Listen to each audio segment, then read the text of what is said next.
Hey everyone, this is Tim from YourSixGaming. Today in this video, I'm going to show you how to get max brightness on your Nintendo Switch. So use the thumbstick and go on over to where it says System Settings right here and select A on this.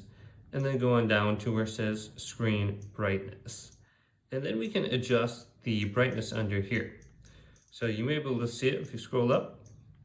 Here it is, Screen Brightness. So make sure Auto Brightness is turned off.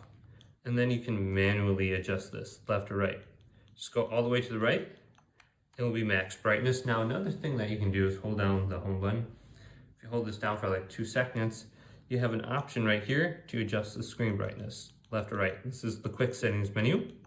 Then you have auto brightness right here as well. You can turn on or off with A. Well, hopefully this video did indeed help you out. If it did, leave it a big thumbs up. And subscribe to my channel down below for more tech videos coming up next on Your Six Studios.